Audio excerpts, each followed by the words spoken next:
Hey guys, so I had the day off today and I went to see latest Spielberg movie, Ready Player One.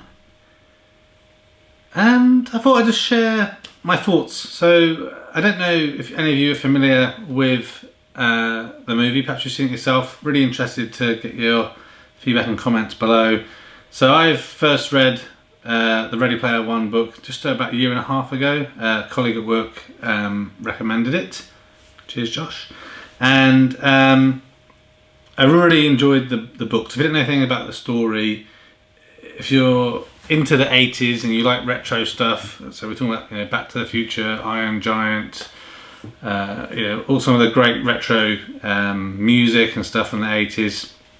And also if you're into virtual reality, this is basically a book and movie that's right up your street. So basically this is all about set in the future, and you'll notice if you watch the movie, lots of twizzes everywhere, which is awesome.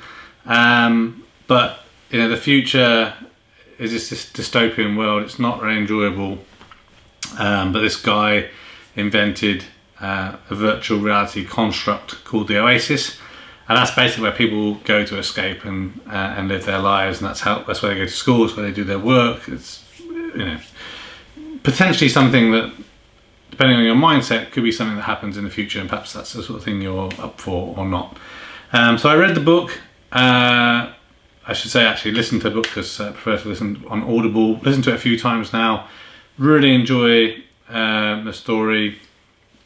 Some really good concepts. You can really kind of imagine and get involved in it. So I was very keen to see the movie. When I seen some of the trailers, I was a little bit worried about it, because obviously a lot of it is CGI, so obviously it's part of the virtual reality, I guess, portion.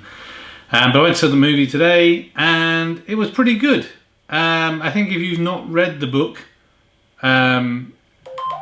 you might enjoy it maybe a little bit more. I spoke to a few people in the cinema. None of the other people that I spoke to had read the book. It was just a Spielberg movie and the trailer looked cool, so that's why they were there. And I am going to watch the movie again, probably on Blu-ray when it comes out, to try and have a more disassociated perspective of the movie. But I thought the movie was really good. The CGI is really well done. It fits really well with the movie. I love seeing all the DeLoreans in it. It's quite a good kind of futuristic, action-packed movie, and it doesn't really feel too drawn out either. It's a couple of hour long movie, but it seems to go really well. The problem I had with it, if you've read the book, like any of these things, the book has got some nuances and complexity to it, and really helps build the characters and helps you understand the relationships, and some of that is lost in the movie. So some of the key characters and how they come together, they just appear to know each other and have these relationships, and I don't know if you've not read the book, you see things like that. Perhaps you just don't notice that perhaps how do these people know each other, whereas in the book there's a lot of effort put into how these relationships get built, how they kind of discover each other and interact with each other, so you kind of miss that in the book. And also there's some parts of the movie that aren't in the book at all. I guess that's just poetic licensing when it comes to movies, but there's some really good bits in the book that both I and other people I've spoken to have read the book feel would have been good to be in there. So I think if you've read the book, I still would recommend you see the movie, but try not to be too judgmental of it. Just enjoy the movie for what it is. And if you haven't read the book at all, then I think you are really going to enjoy this movie. I loved all the DeLoreans, and I think the way that they portrayed some of that 80s retro stuff is really good. The soundtrack is really awesome, and the way that they've kind of tried to transport people from the real world into that virtual world is really good. And there's also a couple of nods to kind of real things that are happening. So like the multi-directional treadmills that are being developed, obviously they feature in it, some of the haptic suits, so for feedback, etc. So that's some of the things that are really being developed right now. One of the things that was a little bit disappointing, not I guess super surprising is I thought when I heard about this book being turned into a movie that HTC Vive was going to be the headset of choice that was kind of mentioned or featured in the movie, but it isn't really there.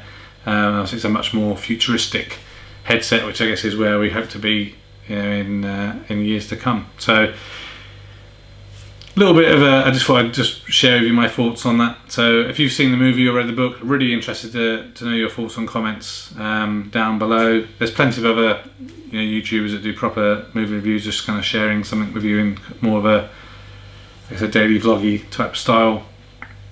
And also an opportunity to try out this new camera which I had delivered. So it's a Sony a6500. So my goal here is to do more vloggy type style videos over time. So I've got a 16mm Sigma lens on it as well, really low f-stop, so I'm hoping that you've got real nice clarity with some good kind of blurring of the backgrounds. I've also bought a new GorillaPod to try and interact a little bit more in a vloggy style as opposed to just more of the tech reviews and stuff that I've been doing in the past. So hopefully that's something of interest. I would really be interested to hear from you about the style of videos that you like, type of things to cover would also be of interest. So thanks for watching. Let me know if you think the quality of the video is good, bad, better, worse. All feedback is welcome. Please keep it constructive. And yeah, so in future videos that haven't already been pre-recorded already, we will be using this new Sony a6500. I haven't really done any configuration with it yet, so I probably can tweak a few things and improve stability and clarity and stuff. And I want to try and do some astrophotography with this camera as well. Thanks for watching this video. A thumbs up would be really appreciated. If you're interested in other geek type videos, please consider subscribing to Spectrum Geeks. Why not also follow us on Facebook, Instagram and Twitter. And before you leave, why don't you check out one of these other videos that may be of interest. Thanks again for watching.